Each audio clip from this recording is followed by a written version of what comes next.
Today I am updating my review and unboxing of the Kettle Joe because this, unlike my last one, is the actual production version. Let's unbox it.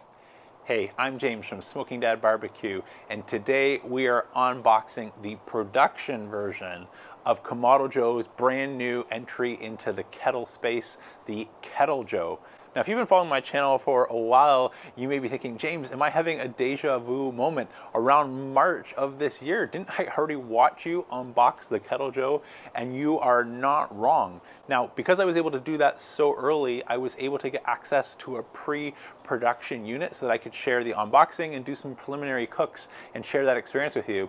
And with all of these things, there's some advantages and disadvantages to seeing things before they are maybe ready for the mass market consumption or to see the light of day at your local barbecue retailer. And so while I really appreciate getting access to this early production model, I wasn't holding back any of my feedback on some of the things that weren't living up to the Kamado Joe brand experience. And that was a couple bolts were too short to properly reach the nuts, and they were very, very difficult to get that hinge assembly on. There's a threading problem with the cart in terms of being able to get the wheels installed properly. So my pre-production one sits a bit like a tripod instead of rolling evenly. And the control tower top was a little bit difficult to get installed. Now, obviously, since you've seen cooks on that, I was able to power through all these issues, and boy, was it worth it, because once we got to cooking, the Kettle Joe can turn out some amazing food. This is no question. The brisket, the ribs, the almost everything that I've cooked on it has come out fantastic. This is a really good grill for the food, but it was just coming a little bit short, or at least my pre-production version was coming a little bit short of the quality control standard that I've become accustomed to with anything named Kamado Joe. And that's what I want to find out today. Has the switch from a pre-production model to a production model alleviated all these issues that I encountered assembling my pre-production unit? And are we going to get a great unboxing experience like some other Kamado Joe products to go along with what I already know is an incredibly capable grill? I sure hope so. I think so, but we're going to find out soon enough. Let me take you over there and we'll get to unboxing. So just like with our pre-production model, the game plan is I will take you fast forward while we're getting everything out and starting to get it together, and slow back down and cut into a segment like this if there's something important to update you on. But from memory, there's a whole bunch of stuff that we want to get out of its packaging and laid out so that we can start our assembly process. So I'll take you fast forward and see you in a couple minutes. We're ready to start putting the legs on.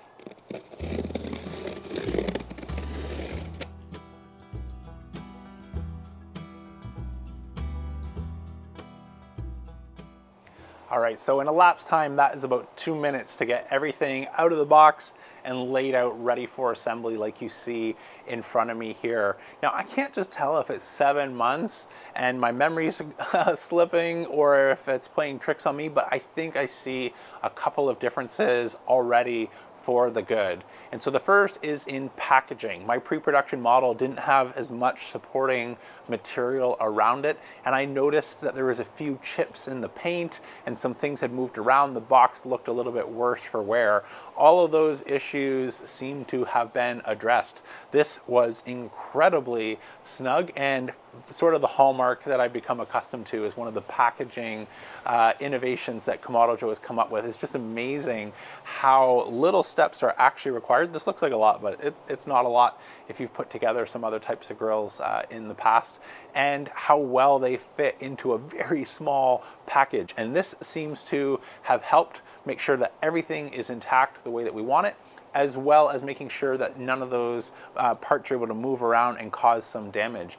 I'm pretty sure in my pre-production version that we had a paint job, a red paint job on the inside of the Kettle Joe, whereas now we have a nice high gloss black and its paint is perfectly intact. Just like on our dome here, everything looks in great shape.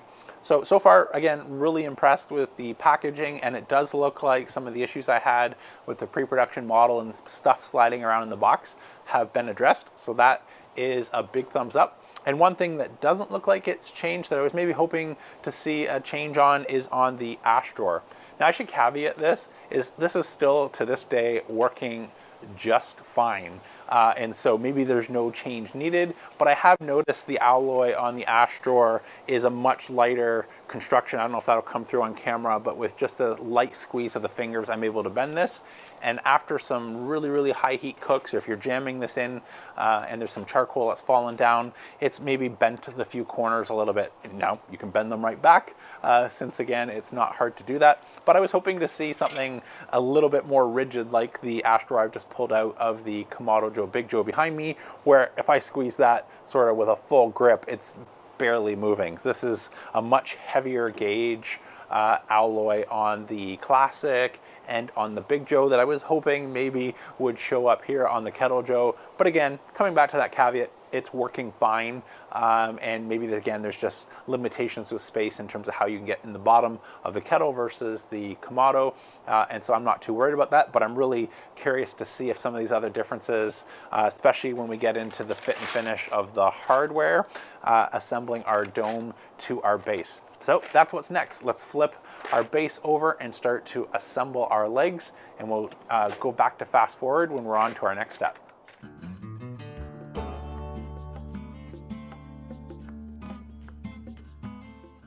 Okay, so we have our legs on, and maybe, just maybe, this was in the instructions last time and I didn't read them, but I do notice this go around in the instruction manual. There are plenty of references here saying do not tighten these bolts, because if you do that, we won't have the play in the legs that we need in order to install the bottom of our cart. So I've just hand tightened everything for now. We'll flip this upside down, install our tray, and then get to adding our wheels. And then the bottom portion of our Kettle Joe will be done. We'll be ready to flip it over and get to work on our dome. And this is where I really ran into some of the fitment issues last time, but I am noticing a marked improvement in the hardware. Maybe again memory, but I don't remember there being the gasket on the screws that we use that go into the portion that's going to help, I think, improve the air seal so we're not getting smoke leaks everywhere. So that is a noticeable improvement. The fit and finish of everything is also really good. So I'll take you back to fast forward while we get to work on the next step here. Okay, so now that this is just hand tightened, we're going to go and install our casters. And so just make sure you put the ones with the lock that we can stop this from moving around on the front. And then we'll put the two rolling casters on the back position here. I'll take you back fast forward while we get these in place.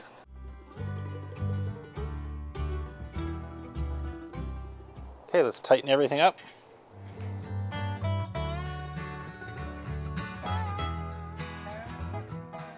Okay, so now we're going to install our handle, and since our dome's upside down, we're also going to install our handle upside down so we can't see the Kamado Joe logo. So we'll just get our bolts as well as our bracket here, and I'll take you fast forward while we install this.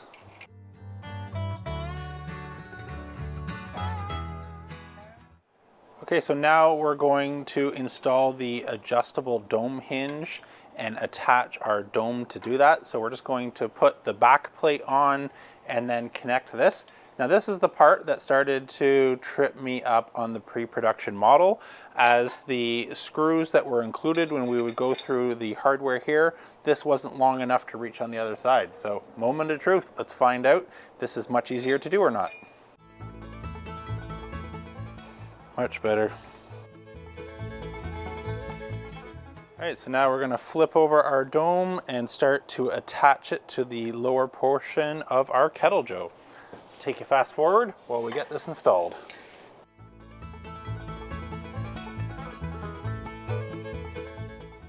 All right, we are at the part that really stumped me last time. This is where it was everything I could do to get a bolt through and get the nut on. So I'll just feed this bolt through the backside and see if it'll fit through our mounting bracket, and I'm able to get that bolt on no problem. So far, I will say this is a much more pleasant experience. Everything's been going really well, so I feel good, but let's find out.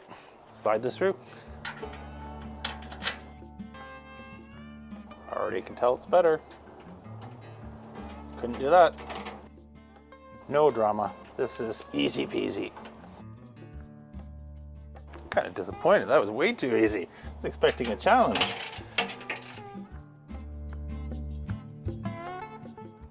All right, we're cooking with charcoal now, absolutely flying to these last few steps. So let's bring you nice and close. We'll get that charcoal basket in, see if anything's different. Our ceramic deflector plates, some grids, adjust our dome, slow roller, and then we'll move into our break and burn. You don't have to do a break and burn. It's just feature habit, force a habit, easy for me to say, as I like to make sure if there's any packing oils or any of that styrofoam packing material that I might have missed, that we're not having that as part of our seasoning when we do our first cook. So bring it nice and close, we'll finish this off. Let's drop in our charcoal basket, our ceramic heat deflector plates. So now I'm just going to adjust the height of the adjustable dome. So when it's vertical like this, it's in the locked position. So we just pull out, twist aside. Now it's in the unlocked. Can loosen this a little bit. And then I'll be able to, if I get outside of the way there, open this all the way up, tighten it, put this back to the locked. Let's grab our slow roller. Drop this in like so. Drop in our slow roller here. Close that up.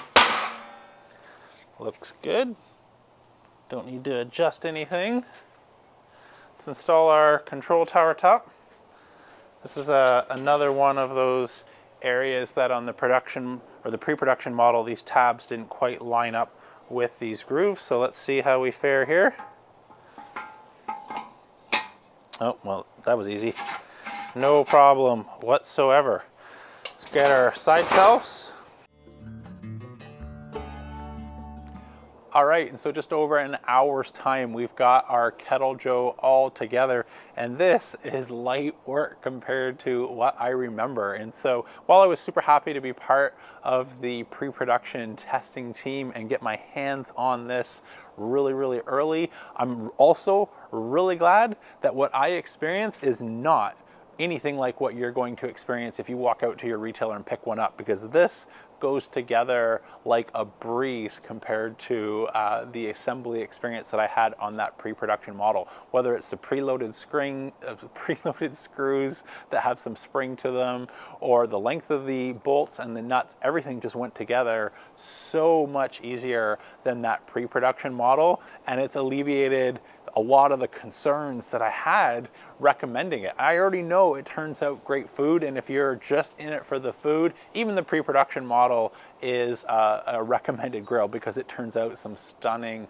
food. But I had hoped that the pre-production model would go together a little bit more like what this production one did. So thumbs up for some of those improvements made in the assembly process. Really looking forward to getting a couple cooks under the belt to see if I can notice any difference in terms of the performance between the production and the pre-production model. But that's for a future day. For today, let's do our break and burn. I'll throw in some big block, grab our grill torch, and start a little fire so we can have this ready to go the next time we want to start cooking.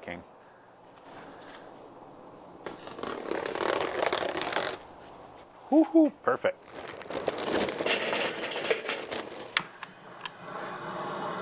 Let's get a fire going.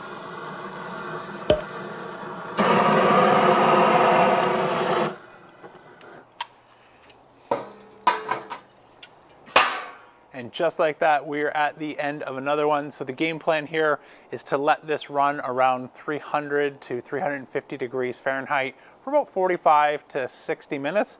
I'll shut it all down and we'll be ready to do our first cook on the production version in a future video. If you like this one, please let YouTube know by smashing that thumbs up button, and let me know by hitting subscribe in order to catch future videos. Also, if you'd like to check out the channel membership section down below, I've just launched that this fall, and I do a monthly live one-on-one. I can answer anything that's on your mind in a little bit more intimate setting than these pre-recorded videos allow. I hope to see you there in the next one. That's it for today. I'm James from Smoky Dad Barbecue signing off, and remember, don't be afraid to fire it up.